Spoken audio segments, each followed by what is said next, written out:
All right, guys, we're talking about the Season 5, Episode 6 of The Twilight Zone. What's up? All right, so this is a classic episode. Did you remember this episode? I do. I did not at all. Talking Tina, as you may or may not know, people.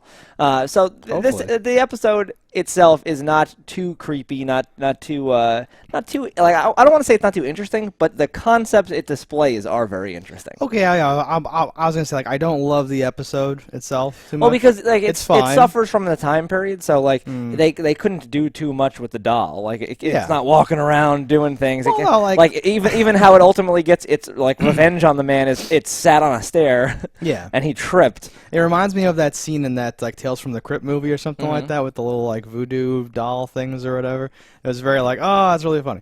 But no, like I kind of like that because there's no conclusive proof that the guy. Like I like that it's kind of about him being crazy and coming unhinged. He's a terrible father to begin with, so like he does deserve a lot of what he gets. He's a terrible person, yeah. Right? But you could see like all of the events that played out, right? Except that the doll talks to the mom at the end and kind of ruins it for me or whatever. But again, like that's what I'm saying is like nothing here really brings me. I don't know if that ruins to, it like, for me. Top out of top thing or whatever. Yeah. I can see what you're saying, where you can no longer really say was it all in his head because the doll talks to the mother. You know. But I think having the doll talk to the mother, making her realize he wasn't crazy, is a good ending. It's fine too, yeah. Because it's like, oh, what does it actually say? It's like, and you should be nice to me, or you'll get it too, or something. Like, yeah, and you should be careful. Or, I don't know what. I stopped writing down quotes or whatever. I don't know. She says something to that effect. Yeah, she like threatens the mom basically, and I'm like, wait, what? And the mom gets like one good horrified look and then stops. And I'm like, that mom's been nothing but nice to you. Okay, so like that was kind of my point. Is I don't hate this episode, and I don't hate that ending, but I would have liked it better if she's like, what the hell, this doll, and then everything's just fine. Like the doll came into this girl's life to like get rid of this horrible monster. Yeah. I don't know if he was abusive or if they hinted at that or if he was just like there was no hint. Dick. He was just a dick. Yeah, he was verbally abusive. Yeah, hey, if you're gonna push it, but again, like that makes it like poetic to me, and I kind of like it if like he.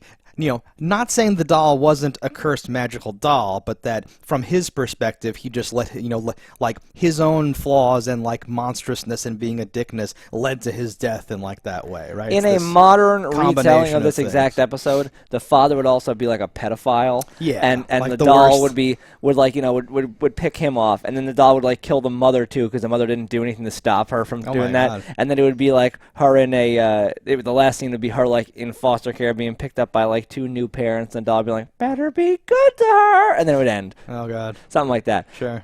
I love the idea that the doll is like this immortal being, though, where it can't be damaged. I'm like, that's what's truly creepy. Because if the doll was able to, like, move around and do something, having, like, something a doll size, you should be able to, like, dispatch pretty quickly. Just punt it. But the idea that it can't be injured or hurt or whatever, I'm like, okay, and magically can get itself out of positions. No, I liked that a lot. That I was saving that as my thing to be like, okay, I didn't totally hate it because, like, the one angle that I liked. Because if you just picture him. And it's like part of what drives him like more and more insane. Because like, yeah, if you like throw it out and it comes back, and you throw it out and it comes back, that's cheap and easy. You don't have to show anything or whatever. Yeah. When he's like, and it's like not cutting the doll, and he's like, what the hell? Like that's one of those torch cool, keeps going out. Yeah. And she's laughing at him like, I don't think so. But what's weird is he was able to burn her with a match earlier on. It's stupid, yeah, I know. And then just wasn't able to. That's what I'm saying. Like, nothing's 10 out of 10. Nothing's perfect here. But I agree that it's You not, needed them, like, because the match let you think, oh, she can feel pain. Yeah. And then it was like, well, she can't, though. Or like, she shouldn't even, like, know about it because it's not changing her structure at all. Like, I don't know. Yeah, whatever. I would have liked a little bit too of like they hint at it, but like this is like this girl's always wanted this or something like that. She was like wishing for someone. She's had her eyes on it for months. Yeah, she's like been wishing for something to like love her or like give her like attention and like fix the problems kind of in like a childlike way, and then it invites this evil, right? That happens in movies like anti-Mary Poppins. Well, yeah, no, because it's like oh, it's my imaginary friend and he's gonna help or whatever, but it's like a demon ghost or a monster or something like that, right? The kid logic or something. I like a little bit of that, but again, it's like barely in there which is fine because they had stuff to do, and you can walk around. Maybe to your like original point, you can like walk around and be like, that was crazy with the doll that wouldn't get destroyed, and like it was talking, and someone else comes in, he's like, no, check it out, and it's like, no, it's like the whole thing, like there's something here. I think a lot of the talking doll and fake stupid stuff that we've enjoyed in like the 80s and 90s looked at this as like this is an inspiration in somebody's head, right? There's a great part in the beginning when she first picks up the doll, and the dad's like, what, how much did it cost? Oh, don't worry, I charged it. Yeah. And I was like, I understand you put it on the account. I put it on the account. But how much did it cost? Yeah. And I love that because, like, everyone knows an idiot like that. I just charged it. It still costs money. That's coming back at you. That's not magic. Yeah, she said put it on the account. It was a weird way of saying I think that was how they said credit cards back in the day. Really yeah. Interesting, yeah. Like, I put it on my tab. Yeah, yeah. No, I know, and like for like a few moments, you'd be forgiven for thinking he's being reasonable or something like that. And then he escalates it to the point where it's like, oh no. Well, because they don't even establish that she has $1 million or something. Because the mom from the beginning is like, don't let your dad see this. Run upstairs. Something. And you're like, okay. If it would have been like, okay, you're spoiling this girl or something, maybe I could see something. Or if they are in a financial bind or something. But it didn't seem like they had any real troubles. His basic point was like, she doesn't need another doll. How much did that cost? And then the daughter's like, no, it's really fancy though. And he's like Lydia, it's so fancy. What are you doing? Like he's like yelling. So like for like a moment you're like, oh, this is a little spat they're having, and then he just instantly escalates it beyond that to this like horrible monster potential area. So. Well, to the point where later on he's like, I'm not your daddy. Yeah. I'm like, God damn it, man. Did you marry this woman or not? Is this your kid or not? Like, walk away. Know. And like, there's some of that in there too, where like, this is the one day, I guess because the doll's there, it kind of makes sense, but like, this is the day, you open up and she goes, oh, we'll do anything for you to love us. I know, like you keep saying, you got a raw deal marrying me, 2 for the price of 1, but could you just please? I'm like, the daughter's right on the stairs. Like, what are you guys doing? This is awful. Yeah. Like, please. Yeah, he's a monster. Yeah, it's horrible. So, Hit so many individual lights in his garage, too. Garage is huge Well, I strike it as just that the man's so cheap he can't have overhead lighting. It's like I light individual projects, individual set pieces in my giant void of a garage. Yeah, yeah, no, This is fine. I think this is in like the premise section. His acting was like pretty good too because he really is a dick, horrible dick. Gives those like.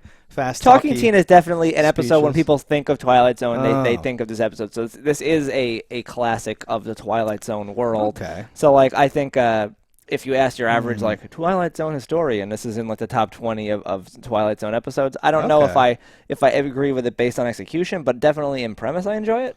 Yeah, I think that if you had asked me. For some reason, Kick the Can I always remembered. Kick the Can is up there, yeah. Well, because as a kid, I was just like, what the hell is Kick the Can? Because I had no idea. I'm like asking people, like, what is this? Why would you kick a can? Like, I was very upset by that whole concept. But there's like Willoughby, there's To Serve Man, there's Time Enough at Last, the Glasses Guy, and all that stuff. There's some basic stuff. But I had no memory of this episode whatsoever. Okay. And I feel cheated by that. Season 5 has escaped you. Well, yeah. Apparently. Didn't stick with the show the whole time.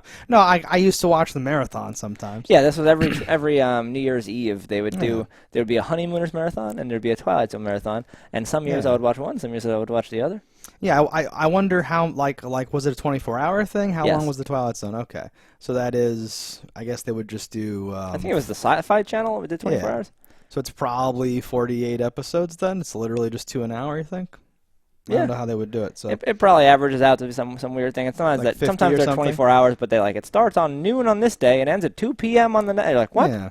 So like I wonder what they're essentially like. So that's like a top 50 then, right? I wonder what they aired and if it was consistent every year and if we have some gaps or differences or whatever. I don't know. I'd be very interested to see that, or if like Talkie Tina was always at like 3 a.m. or something and I missed it somehow, or vice versa. Because I don't watch all 24 hours. Hard to say. Good times though. Yeah, this episode was fine. A decent episode. Not top for me, but I see why. It's it stands out, and it wasn't like majorly flawed or like sometimes some episodes you're like that wasn't even an episode. No, sometimes we're like this is garbage. What are you doing, right? So it's like this was a Twilight Zone episode. I can say that. Now, we'll hear in the comments. I'm sure this is somebody's favorite. Of course, and they're wrong, and I will debate them. All right, guys, that's this episode of Twilight Zone. Listen on the comments below what you thought about it. Don't die in a fire, and we'll see you next time. Hello, internets. I just love watching JustDaggers. If you've enjoyed this video as much as I have, click that subscribe button.